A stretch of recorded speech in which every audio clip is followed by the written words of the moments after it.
آج سے نا کچھ عرصہ پہلے تقریباً 3-4 ماہ پہلے ہمارے گھر کچھ مہمان آئے تھے، تو وہ سب بیٹھے ہوئے تھے اکٹھے، تو اس کے درمیان جب بات چلی تو میں نے ہاں یہ بات کی کہ پاکستان اس وقت اس قدر غلامی کا شکار ہے کہ پاکستان میں جو پتا بھی ہلتا ہے وہ بھی امریکہ کی مرضی کے ساتھ ہلتا ہے، امریکہ کی مرضی کے بنا پاکستان میں پتا بھی نہیں ہلتا۔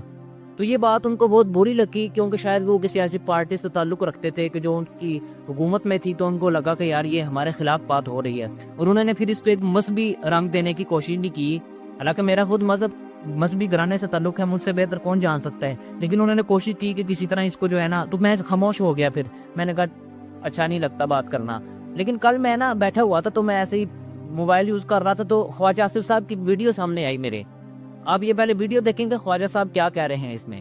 امریکہ جو ہے اگر جو ہے وہ چاہے تو اس وقت پاکستان کے لیے اتنی معاشی جو ہے ڈیفیکلٹیز کریٹ کر سکتا ہے۔ یہ سارے وینٹیلیٹر جو ہے نا یہ لگے ہوئے ہیں امریکہ کی مرضی سے لگے ہوئے ہیں۔ امریکہ چاہے تو یہ سارے کے سارے جو ہمیں جو اس وقت ڈرپس لگی ہوئی ہیں یا وینٹیلیٹر لگے ہوئے ہیں سارے کے سارے آف ہو جاتے ہیں۔